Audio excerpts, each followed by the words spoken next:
We didn't change sleeping pills or supplements or anything like that. And we found the half of the group that did that, their scores for workplace happiness, stress reduction, anxiety, sleep, everything improved. So we enter that in the protocol with you do the 7-day sleep challenge. And then we ask you, you've set a time to sleep now, 30 to 60 minutes prior, is could you turn off all the digital devices that you're using, including the television? Technically, all lights can stimulate the circadian rhythm, but the blue light that comes from smart TVs and laptops and Kindles and everything is the most harmful and can depress serotonin and melatonin levels, which our brain needs to feel good and sleep good.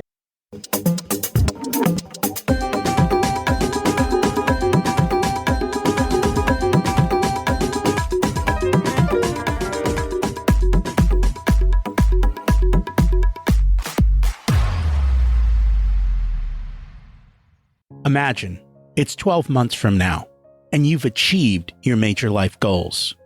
How does it feel to be in the best shape of your life? To wake up energized, excited about the day? To have great relationships and friends who support you and propel you forward? How does it feel to have an excess of money, to be able to make the choices you want? To be fearless and open to trying new adventures? Imagine being connected to the universe and it providing everything you desire. It's possible over time, and your past does not dictate your future. The only thing holding you back from this vision is you. It's time to take control of our thoughts and use them to our advantage. Welcome to Richer Soul, where we achieve our dreams and bring balance to health, wealth, relationships, time, and spirituality. If you have not had a chance to listen to episodes 1 through 9, I encourage you to go back and listen to the framework behind Richer Soul and how to create the life of your dreams. You can also find all the show notes for this episode at richersoul.com. Today's guest is Dr. Romie, who shares how to quiet our thoughts and be in the moment. Today's quote comes from her book and is from Ralph Waldo Emerson. To know one's life has breathed easier because you have lived, this is to have succeeded. Isn't that what life should be? To help and serve others, make the world a better place? I just finished reading The Fourth Turning is Here, and while everyone may think we're heading in the wrong direction, the reality is life is moving through seasons, and it's natural, and it's expected. It's happened many times in history before. The good news, in about 10 years, things are going to dramatically start to improve, hopefully sooner. We've talked about this on past episodes. Gotta say, I just hate waiting.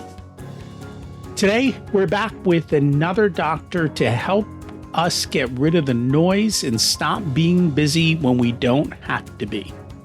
Do you think you're busy? Is your brain always racing? Well, stop. I got to admit, I suffer from this as well.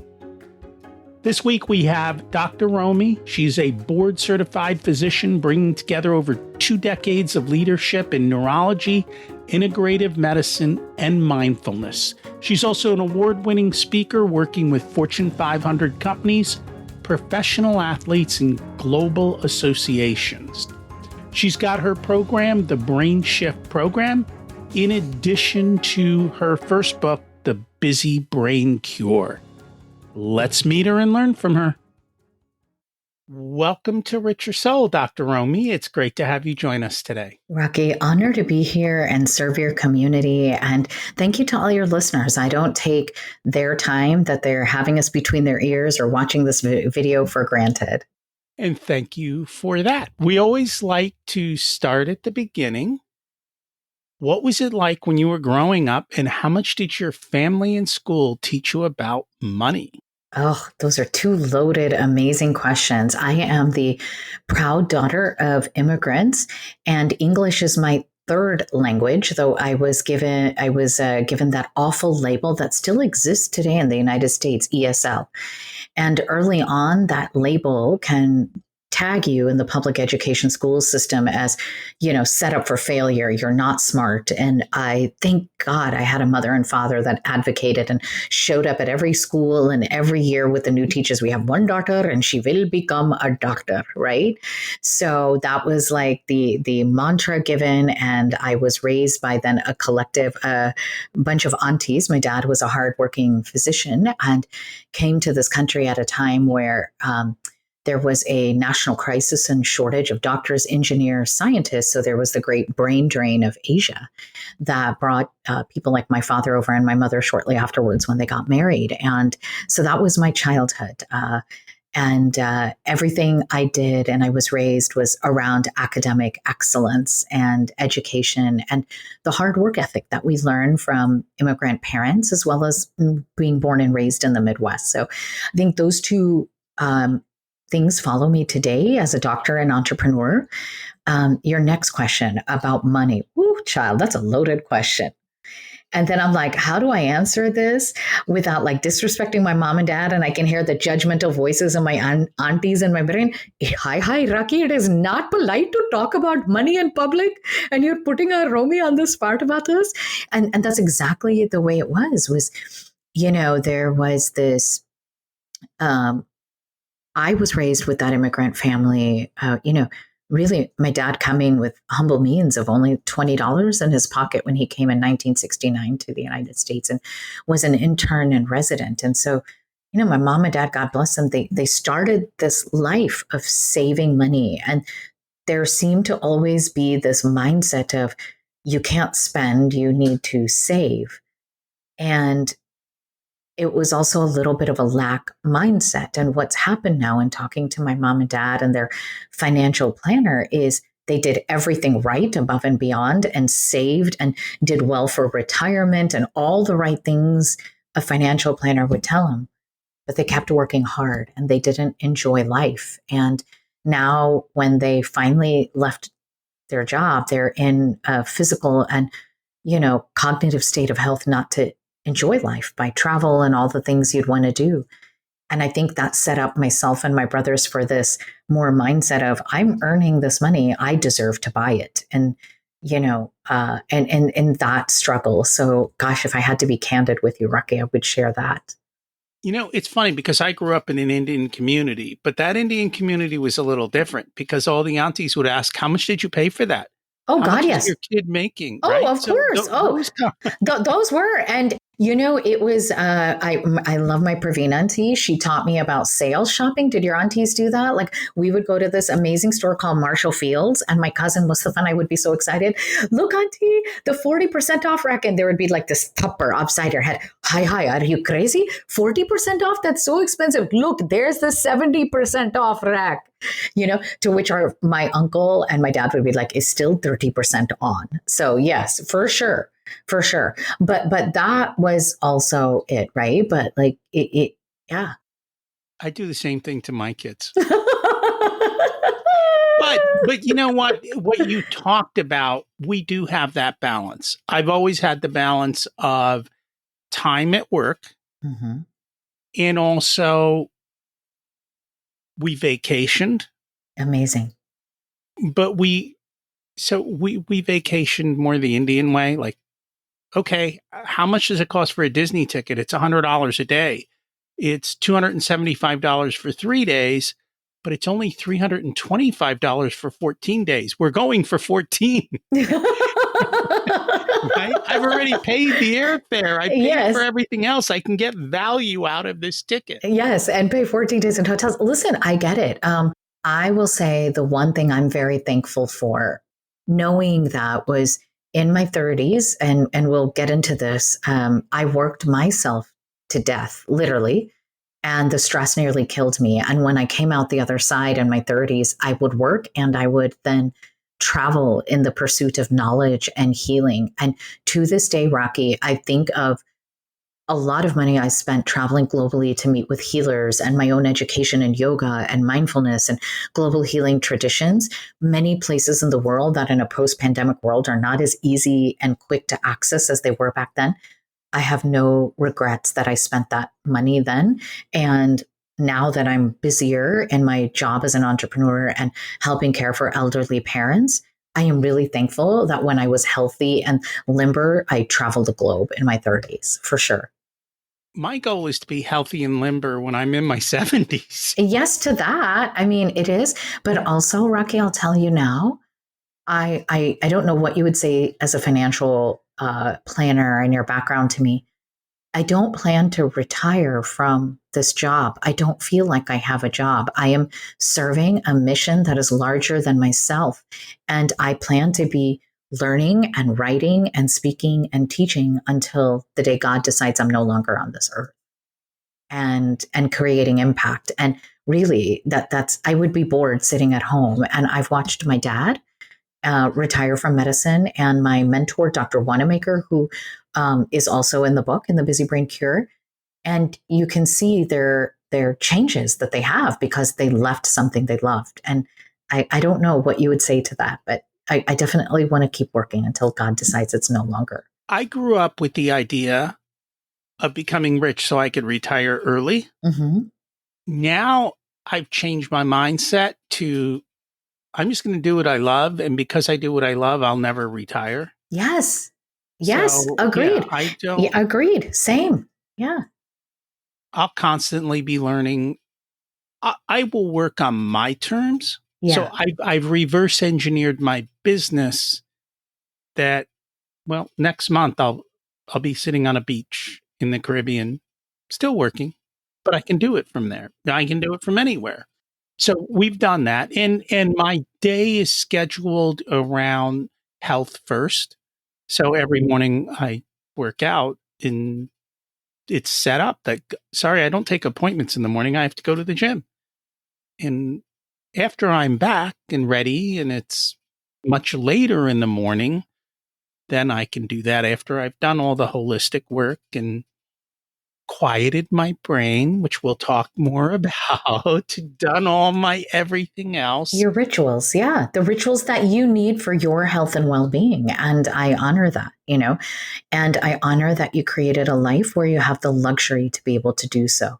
Because the other side of this, Rocky, is your amazing podcast will be shared in my community. And I ain't going to lie, my brother, there's going to be a collective eye roll. Like, must be nice because I also serve people that may be entrepreneurs, but also are loving their jobs in the corporate setting, whether they're teachers or C suite executives or bankers or national sales directors, and they're employed and they're taking care of young children or taking care of the elderly. And gosh, getting away to the Caribbean, they're like, Rocky, how did you do it? And they're going to listen to the rest of your podcast, but they may not have that luxury. And so when I had to engineer how I can be of service to humanity, I chose to go back into the system that spit me out and help other people so that they don't end up in a life crisis like I did. Even when I was working in a W-2 job, I still went to Disney for 2 weeks. Like we used to we would have 2 times, we would usually take at least one vacation for 2 to 3 weeks. If we were going abroad, it would be 3. If it was US based, it would be 2, because after that, we wanted to come home. And then at the end of the year, we always would take what we called daycation.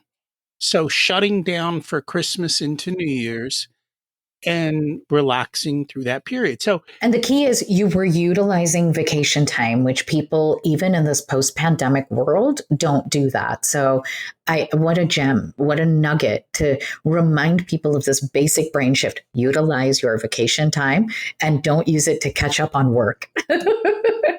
no, and so when you made those comments before, you all have a choice.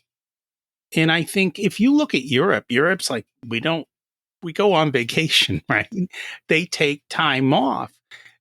The US is the only people crazy enough not to enjoy life.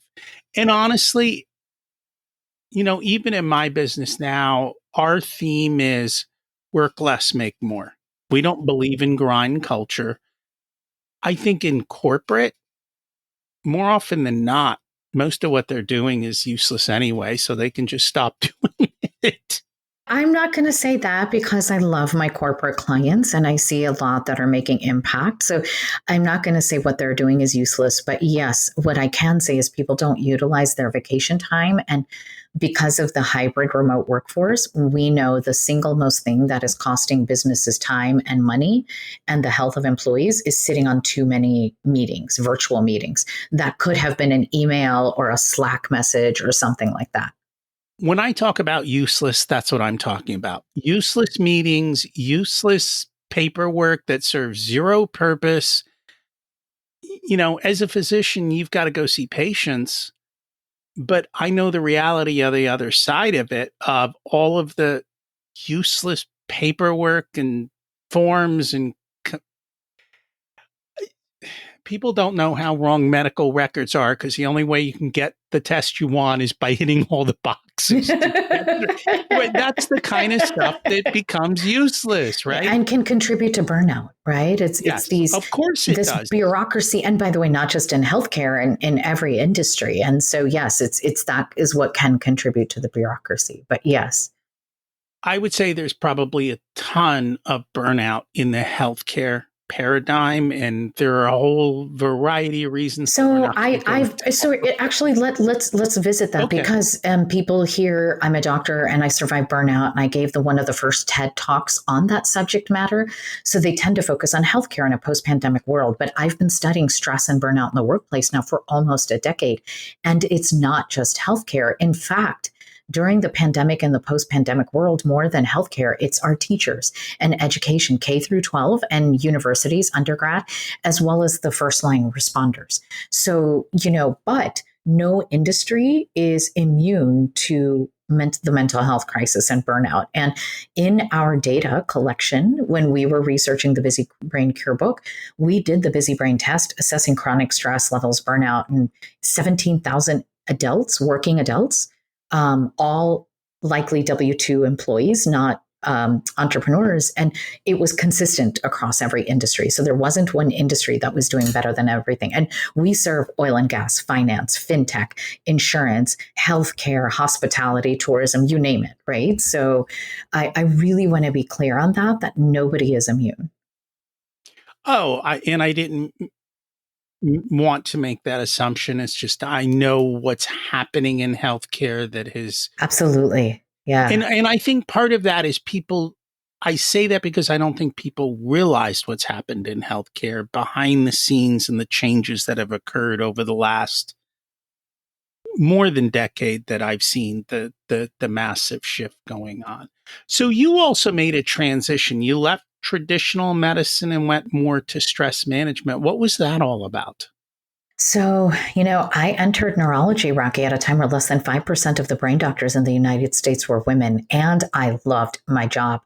In addition to seeing patients, I was a avid researcher looking at the effects of women's hormones on the brain health and epilepsy and migraines. I was teaching medical students, and I was chronically sleep deprived. To your point earlier, that toxic grind culture that is pervasive even today in medicine, in tech, and a lot of industries, global industries. And I was pushing through the negative, maybe mental health effects of chronic stress. And then the physical symptoms started. And if people will give you a link to share the TED Talk in the from 2014 in your show notes, but they've seen it by now. It went viral.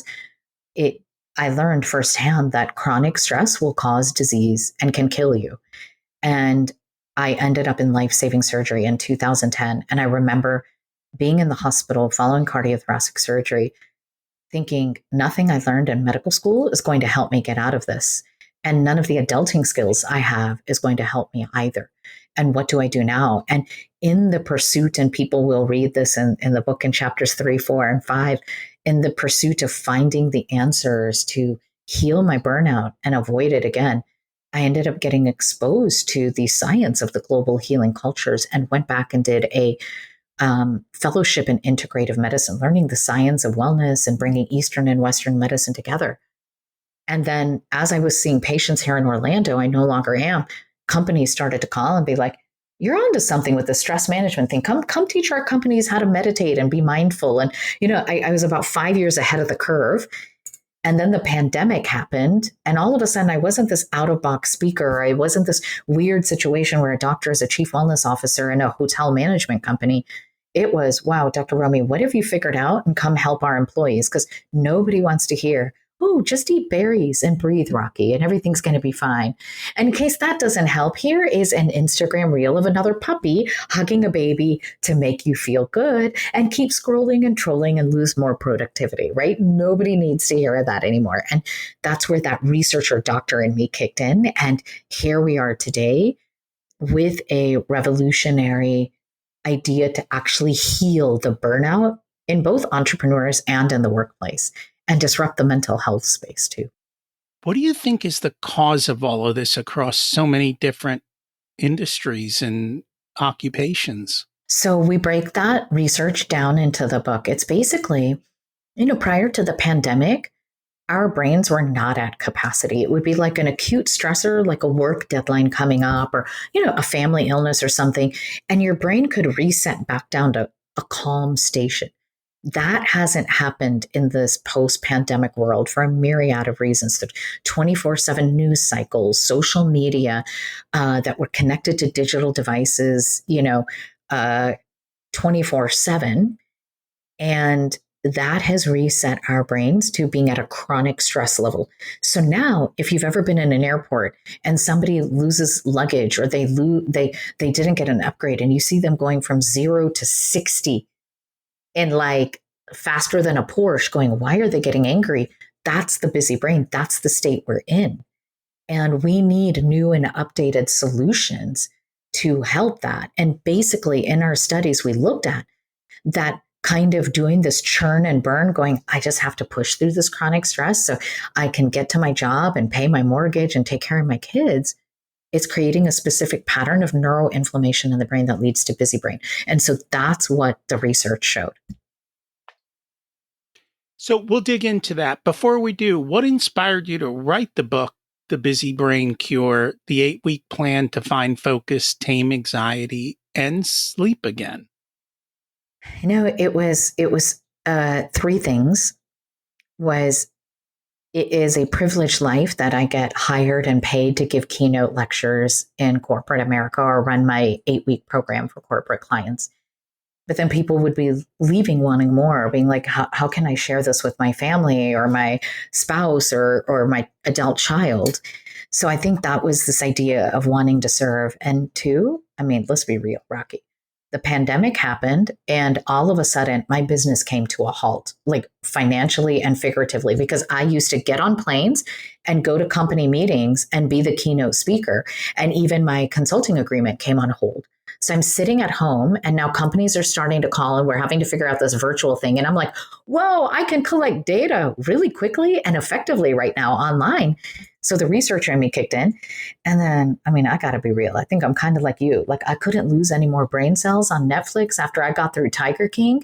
So I did what I knew how. I'm a geek girl. I'm like, let me open up my books and go to the research and let's research a solution. And I was like, there isn't anything like this out there. All the books on stress management and burnout are just giving us the same solutions over and over again. Mindfulness, emotional resilience, go to bed. And I was like, there's something missing. How do I do this without putting people on a diet? And the book came.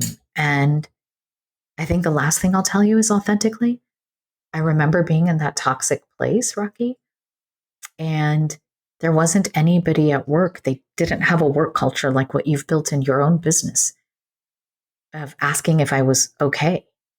And I felt so alone. And I thought, you know what? If I write this book and somebody reads my stories and all the stories of transformation that are in the book, maybe they'll realize they're not alone either. Nice. What I have noticed in the world is everybody wants a prescription. They don't want to always do the work.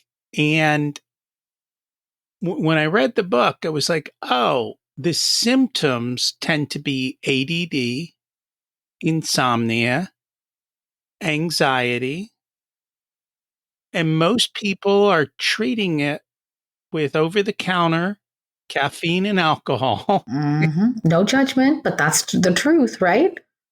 It's It's the truth of what's happening. But I don't think people look at that and go, oh, these are symptoms and these are prescriptions. There's a way out. Yes. So we talk, how do you know you need a busy brain? Can you start your morning without caffeine? And, they may say, Rocky, oh, it's just 1 cup of tea or coffee, but really they're chugging energy drinks in the background. Or if that fails, a doctor gave them a prescription for a stimulant like Adderall or Ritalin. And then you're anxious all day and you can't focus, multiple browser windows open on your computer and in your brain, and you're so anxious, you're stuck in analysis paralysis or perfectionist tendencies, as highly intellectual people tend to do. And then you can't take the edge off, and you're like, ooh, let me have a glass of wine or 3 when I go home, or a prescription sleeping pill or anti-anxiety pill.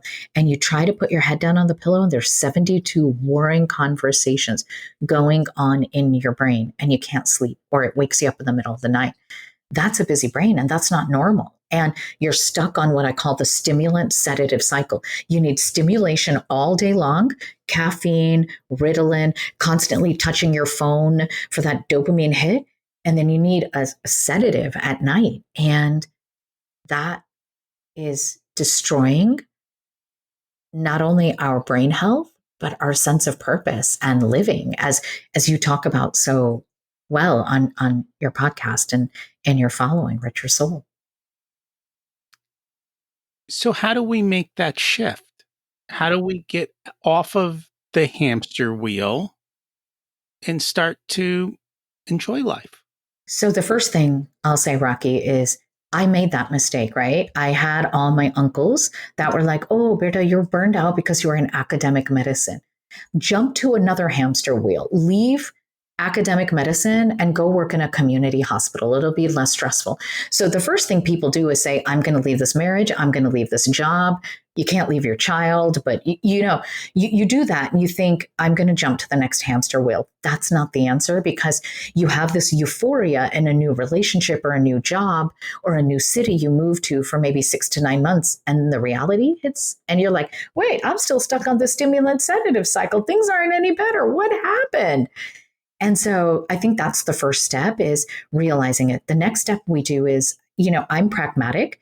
I'm a numbers person like you in finance.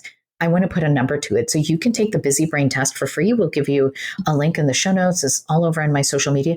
This is the test that we used for research in 17,000 individuals. Get a brain score and see, is your score above a 30? I want to just know what your brain number is, so then we can put you through the 8-week protocol and look at the 5 key areas that are disrupted when you have a busy brain, figure out what it is, and then help you.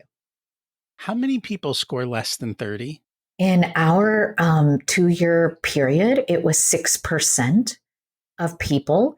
And in certain companies where they have adopted a wellness of culture of wellness, we find it's about 10% score less than 30. So let me ask you, were you less than a 30? I did not take the test Yet, but we will. Yeah. If I took the test, I would probably be above a 30. Mm-hmm. Thank you for that honesty. Yeah. I'm naturally just doing a million things, but I also have learned to stop. Like, I'm done at, like I said, I don't start till X time. I'm done at X time.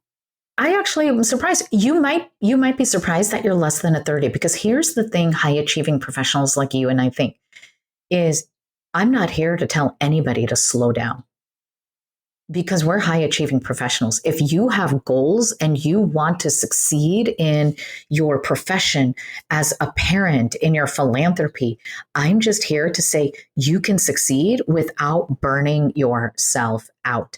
And you're an example, is that you created brain shifts that work for you and your circadian rhythm. You know what's your optimal time to start cognitive work in the morning, and you've adjusted your entire schedule around that. So you might be surprised, right? And we don't know until you get the score. And so that's the first step I would tell all listeners, is get a score. I do sleep. There and you I go go. to bed relatively, compared to, I guess, everyone, I go to bed relatively early. My goal is 10 p.m. Perfect. And I'm up before 6, but Honestly, they were like this last week, I guess was busy because this weekend, both my wife and I slept in till like 10 a.m. And sometimes you need that, but like it sounds like for the most part, that's week 2 of the protocol is the 7-day sleep challenge, and we use the cognitive behavioral therapy for insomnia techniques and key supplements to reset their circadian rhythm. So when someone has a score above 30, we know you have a pattern of inflammation in the brain, neuroinflammation, that's disrupting your circadian rhythm and hormones in your entire body. And that's the key of a busy brain. That's why eating berries and breathing doesn't work.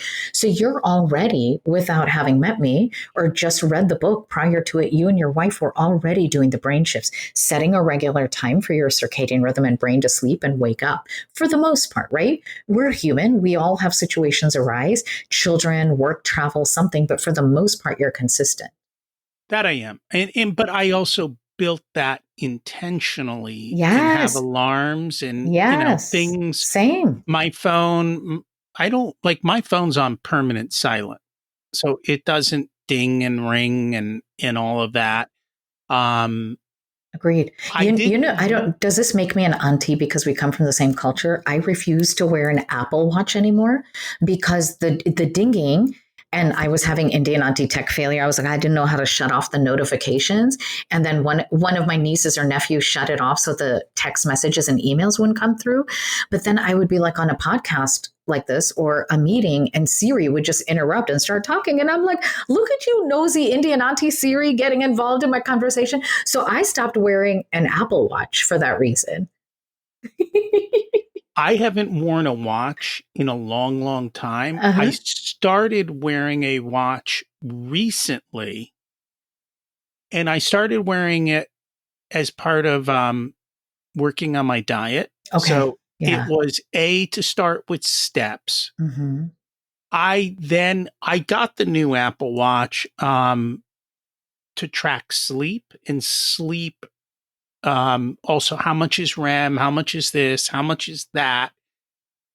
This automatically at night goes into sleep mode. So Mm-hmm. at night, like Mm-hmm. even if I hit it, it's Mm-hmm. just like you're asleep. Leave me alone. Okay. Like it won't do that. And during the day, it's also on silent because the phone's on silent and this is on silent. So it will rarely buzz or beep Annoy or you? and Yeah. Siri doesn't talk to me because Yeah, I because don't want to you talk to don't have Siri. like a nosy Indian auntie following you around. So readers are going to get a heckle in the book is when I have a busy brain or anybody, that's when the voice of judgment or your inner critic or lack of confidence comes out. Mine's the voice of the judgmental Indian auntie. So you'll read all the fun stories of what happens when Romie has a busy brain. And towards the end of the book is when we quiet the busy brain and brain shift, it turns into the voice of wisdom and hope always, you know? Mm-hmm. So, one of the other things you talk about, and I don't think people realize this, food is fuel. I Mm-hmm. wouldn't take my car to the gas station and fill it with sugar water and expect to get results. Mm-hmm. And yet, we as humans, I think a big part of it is we've been totally taught wrong on what to eat. Even if I look at what the government says you're supposed to eat, It's really useless. bad. Yeah, you're eating too many carbs. They've vilified fats. You're right. Fat is good. Yeah, fat is not the enemy. And we need to be clear about that. So here, let me back up is I want people to know the busy brain cure does not, I want to repeat, not involve a diet. Diet is a 4-letter curse word in our world. And I say this for 2 reasons. As a brain doctor, when you're put on any diet plan that has restrictions, a cleanse, something like that, it actually creates trauma tracks in the brain along with that food item and can raise stress hormone levels, number one. But number two, I'm a chief wellness officer in a company for over 7,000 employees. Belonging is so important in the workplace or even in families. And I want the vegans and the paleo and the carb lovers and the chocoholics and the I'm confused what to eat people all to be able to sit and have a meal together in the workplace and all feel like they belong. And most of the diet plans that are promoted here in the West don't account for cultural sensitivity, our ancestry, people's different food preferences from their religious viewpoints, etc. And so please know that Rocky and I are not talking about a diet. I created these brain shifts or micro habits to allow you to eat comfort food and foods that feel good to your spirit. What we did do, though, was biohack the exposure of your brain to spikes in insulin and glucose. That was key. And this is really important because you're like, oh, I'm going to tune out this part of the podcast because I'm not diabetic. No, like the brain sensitivity to sugar and caffeine, we really have to monitor long before someone does or does not develop diabetes mellitus type 2.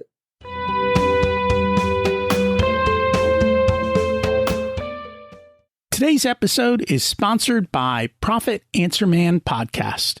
Did you know that most small business owners hate looking at their financials? It's one reason they may struggle with business success. The Profit Answer Man Podcast helps them ensure they are profitable and can pay their employees and weather the storms we all have to face. It's built on the Profit First methodology of pay yourself first. The Profit Answer Man Podcast is a must listen to for every small business owner and anyone who wants to help them survive and thrive. Check it out on your favorite listening platform.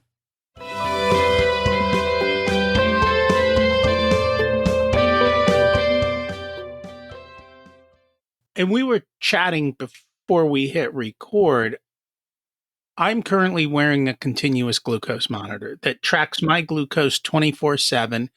It's part of me trying to figure out what causes me to gain weight, what causes me to lose weight, how does my body react to foods in different ways. And then the second thing I added on top of that, and we did an episode on this, we had another physician come on and talk about it. She was a bariatric surgeon.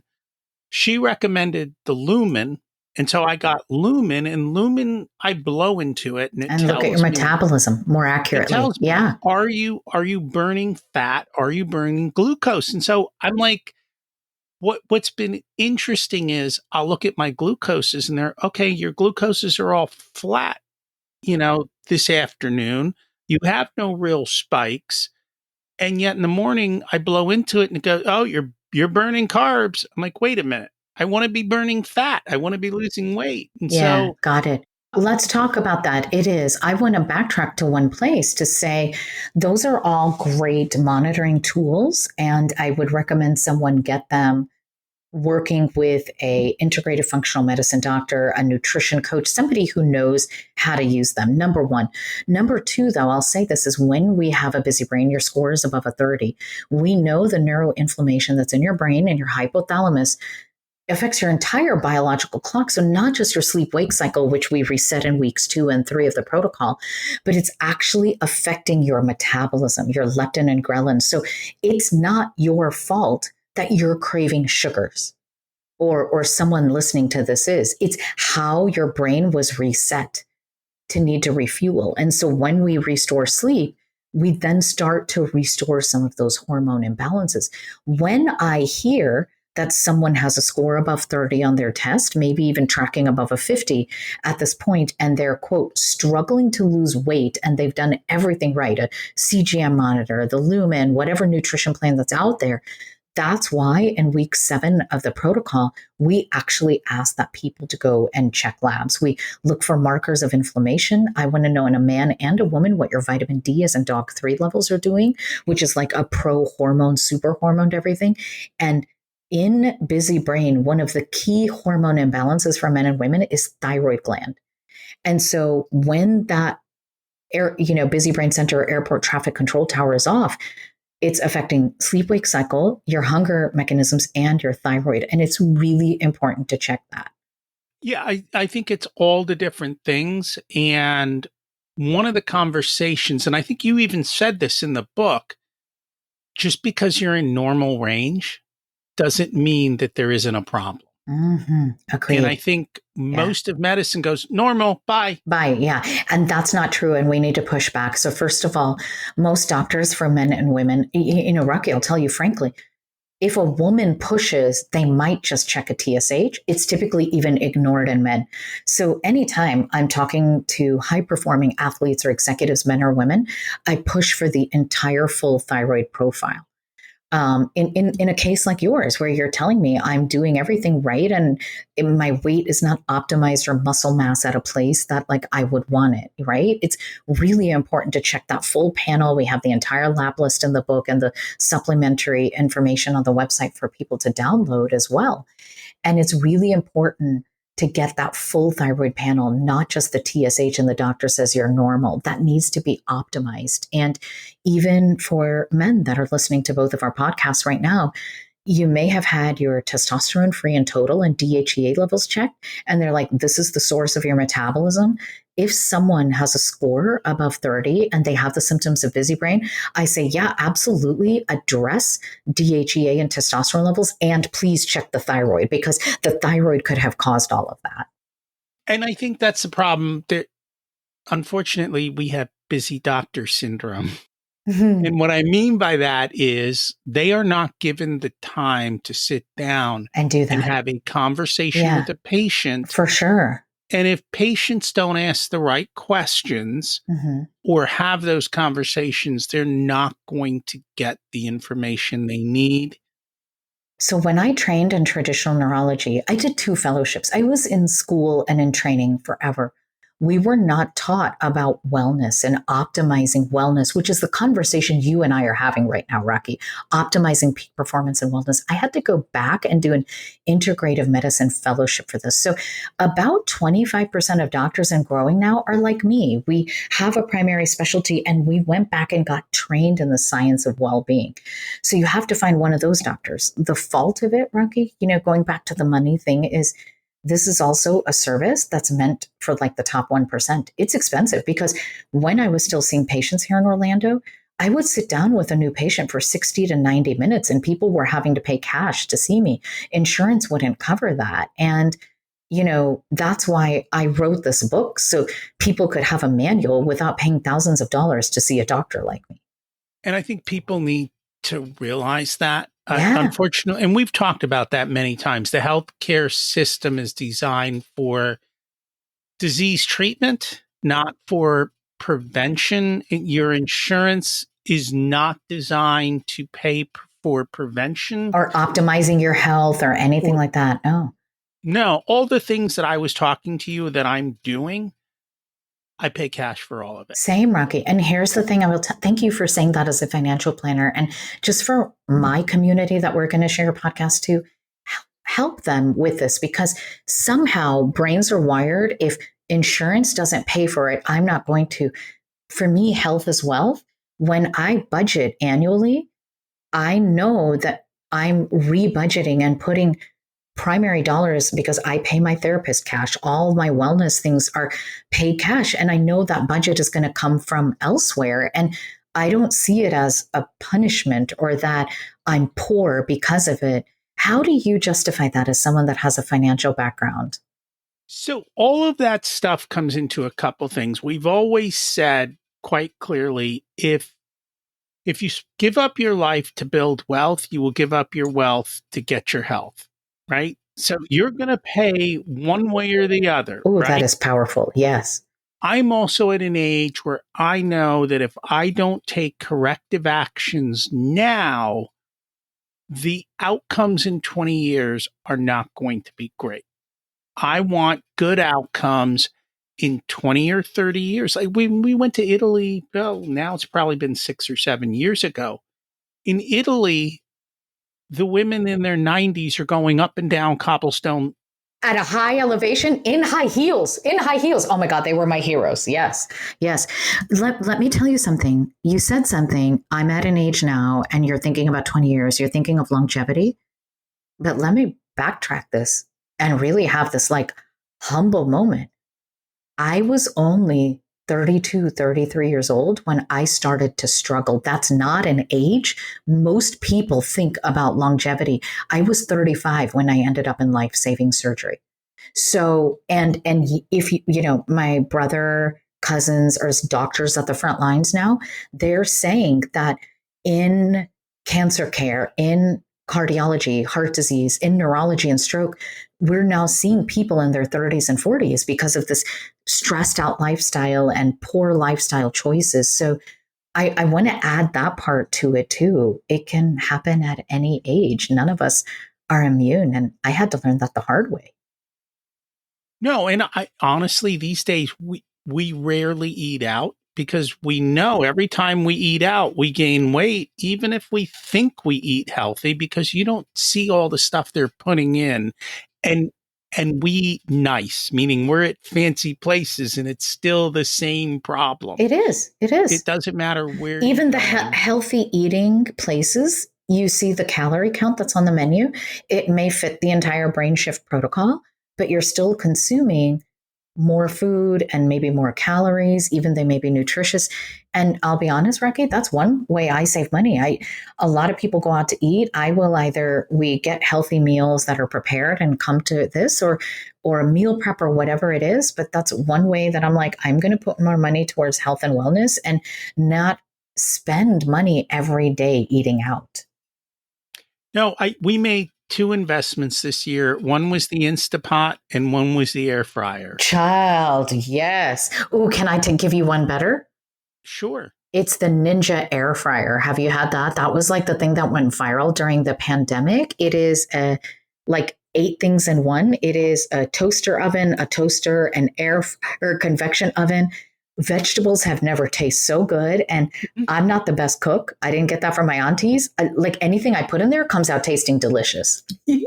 So that is what we found. Like I put asparagus in there. I was like, we've never had asparagus so good. Right? Yes. And even just making soups in the Instapot has just been, the flavor is through the roof. Yes. And what I've done is learn to play with the ingredients and what we're using. And there's so many great recipes out there. So instead of using cream, we use, first I started with the coconut cream, which is still heavy in fat, but maybe I'm going to go back a little.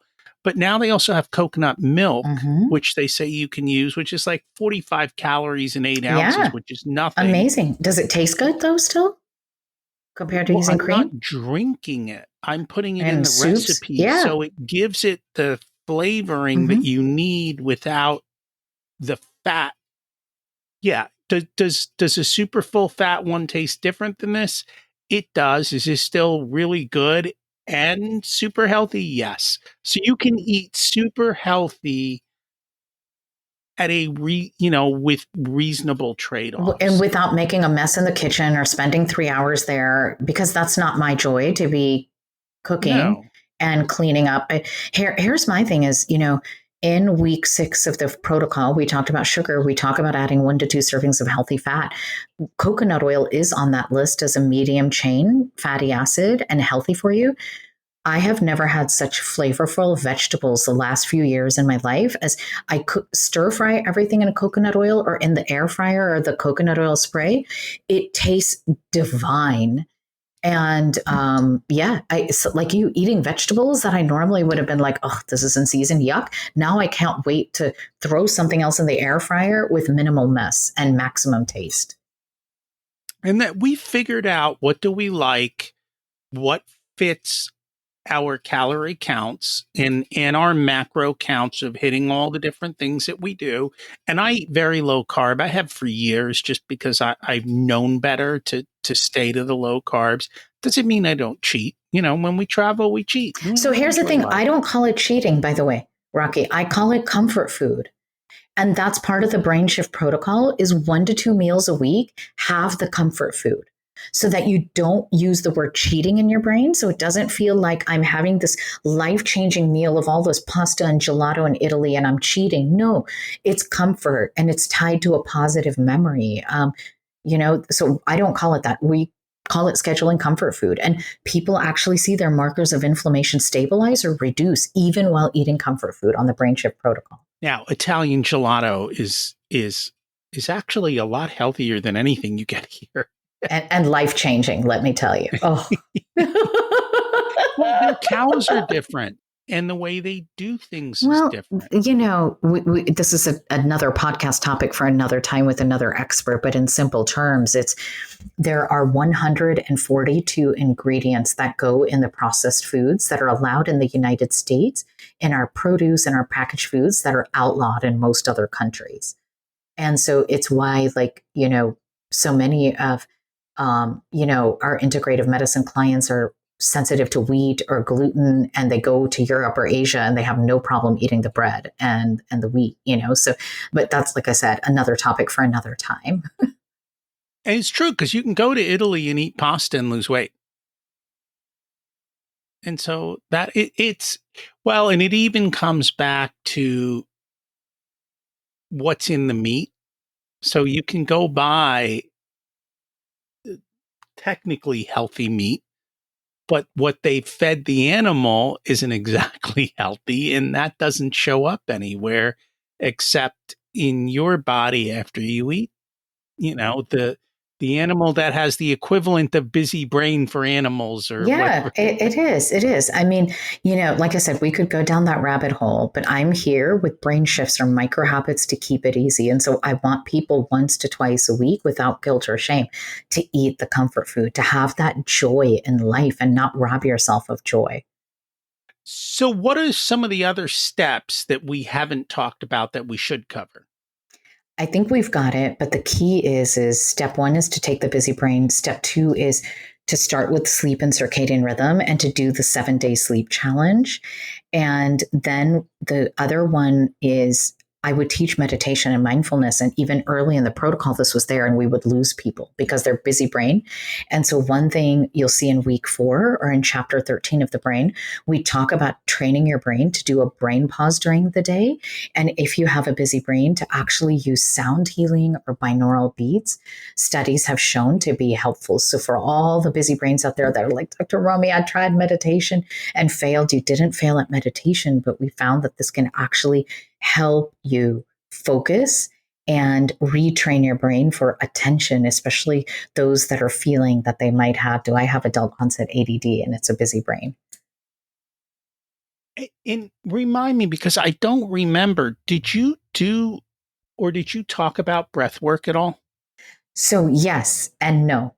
I talked about learning mindfulness and meditation in Cambodia and becoming trained in mindfulness based stress reduction in chapter 5. And yet, the hundreds and thousands of people that would hear me speak saying, I tried meditation and I failed. And so that was this idea of I need to reset the busy brain so that you can actually feel it. Because what we know is when we have this pattern of neuroinflammation, we need to hit the 5 key areas and shift: sleep, hormones, inflammatory markers, food and fuel, and technology, the shift protocol.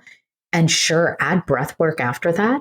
But this is meant for people who are saying, Rocky, I tried the meditation, I tried the breath work. Okay, maybe I felt better in that moment, but I'm still having difficulty focusing during the day. I'm still needing caffeine. I still can't sleep well at night.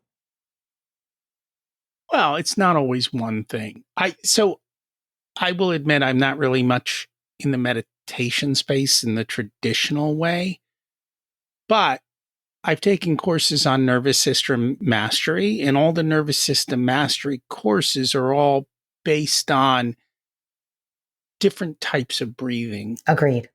Which Agreed. will cause shifts in your Yeah. physiology.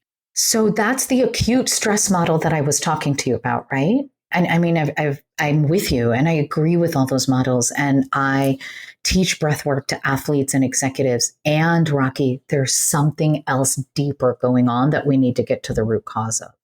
Oh, I don't doubt that. I'm just saying that But yes to that. Yes to the vagus nerve therapies and calming that down. But that alone, shifting from sympathetic overdrive to parasympathetic overdrive, is not going to cure this particular pattern of neuroinflammation. No, it's just one part of many different things. But it is not a part of this 8-step protocol. Yeah. This 8-step protocol is simple, easy micro habits that stack upon each other for the busy professional to make you a more productive professional, and that it won't get in the way of your life. And so that you are focusing again. You've healed the anxiety. You're falling asleep and staying asleep again. And it surprises me how many people actually suffer those things, but I don't think we talk about it, do we, societally? No, we don't. And that's why I'm so thankful you have me on your podcast. And I'm thankful for all the companies that hire me to speak, because it's like you hear one story and you see yourself in that story and you're like, oh my God, that's me. I thought I was failing at my job, or I'm not performing at my peak anymore. And there's a solution. And that's what we're here talking about today. So thank you. And we didn't really talk that much about digital detox, did we? We didn't get to that step. No. So why don't we just take a second here and just talk, what is the digital detox step all about? That was one of the first studies I did when I had this concept of busy brain at Evolution Hospitality. When I became chief wellness officer, we took 500 leaders in an industry that doesn't shut down. Hotels are always open, and asked them to shut down their digital devices 30 to 60 minutes before bedtime. We didn't change sleeping pills or supplements or anything like that.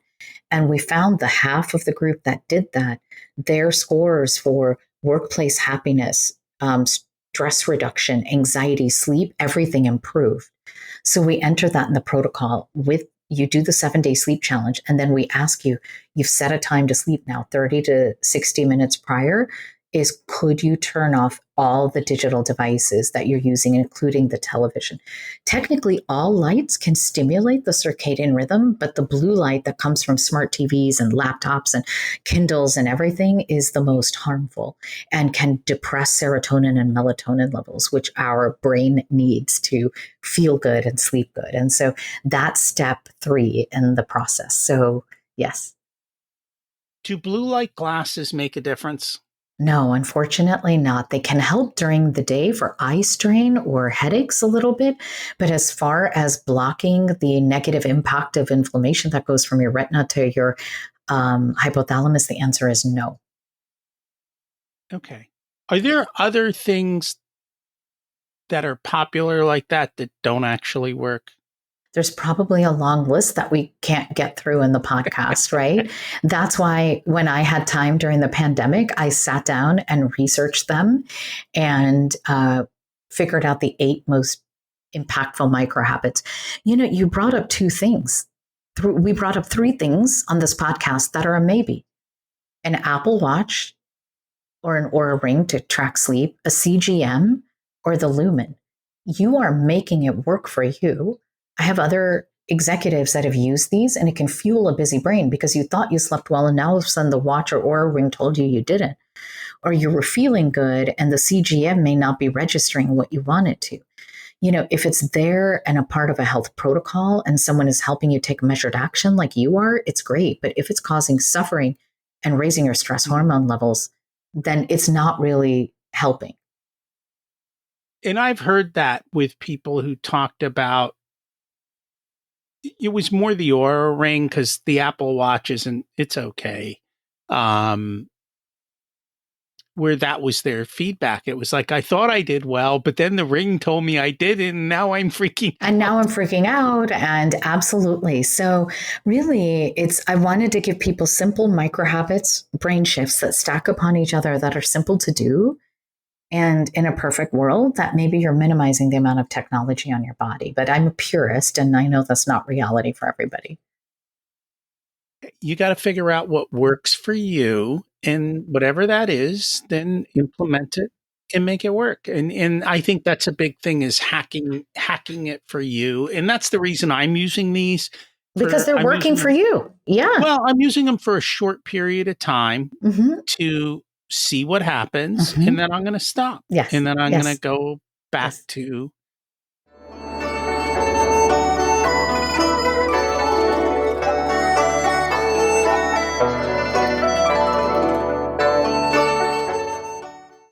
It's time to learn the secrets of life. What's your secret to living an abundant life? Is embodying gratitude. And really, when I focus on and pause for a simple moment of gratitude, I make sure that I am seeing that thing, hearing it, touching it, tasting it, and experiencing it in my body, and letting all time slow down around me. And so one of the simplest things is my beloved dog, Raja, is almost 17 years old. just sitting in a pause and watching him peacefully sleep when he's snuggled up on the sofa right next to me and I'm reading and I can just feel him against my leg. We didn't talk about this, but I've been reading a lot about how even animals or people, like when you're together like that, you regulate each other in a Yeah. sense. Yeah. Energy. Energy's infectious. Yeah. Yes. Yeah. What did you learn later in life that you wish you would have learned sooner? There's a lot, and that's why I'm pausing. But I wish 10 years ago I had the confidence to be more authentically me and not feel like I had to live a life that would be honoring some of the traditions of our culture that don't fit me as a single divorced woman who has a public platform, feeling like I had to play small, and I had really stepped into my voice, because as I started to do that, it empowered women and girls around the world. And I wish I had been more authentic in my confidence and my voice 10 years ago, but it's never too late. And I'm doing that now. Congratulations. And honestly, I think that is something that a lot more people experience, but don't talk about. I think it's probably very, very prevalent because it's what's taught. It's what's Fit taught. in. Yeah. Fit Fit in. in. Do what you're Yes. supposed to. Yeah. Because if you start to look great, you're going to make me look bad. Uh, And that's the real reason behind it. Interesting. Interesting. I never thought of it that way. Yeah. Mm-hmm. If you were to give an 18-year-old one specific piece of wisdom, what would it be? Love yourself unapologetically, radically. Learn what radical self compassion is and practice it daily. And I think that goes along with the previous answer too, Mm-hmm. is just Mm-hmm. being okay with you because you were made to be you Mm-hmm. and not somebody else. So stop trying to be somebody else. Yeah. And at 18, I think they're still trying to figure that out. Mm. If people would like to learn more about you, the book, the TED Talk, the test, all of that stuff, where should they go? I'm Dr. Romie, Romie. My website's drromie.com or Dr. Romie on social media. The Busy Brain Cure is now available globally where you buy books published by HarperCollins, both in the United States and Canada and globally. So it is a hardcover, Audible, Kindle, and get a copy for yourself and share a copy with your doctor so that they understand we can stop the stimulant sedative cycle and you can succeed without burning yourself out. You know, it's funny that you said share it with your doctor because I have to do the same thing with what I do. I'm like, share with your accountant this because they have no clue. Mm-hmm. Mm-hmm. It's funny how that is in every Mm-hmm. part of life. Mm-hmm. Thank you so much for joining us today. Thank you, Rocky. It has been a blessing to be in your space. Thank you. How much has your extended family, parents, elders, grandparents, people around you put expectations on you? And do you accept them? The whole thing with the aunties and their expectations, I got to tell you, it's true. The other thing is, are you ready to quiet down all the noise and chatter you hear yourself say? It's not as hard as you might think, but you do have to look at all the parts of your life, from sleep to time to nutrition, and how it all comes together to provide the peace you want.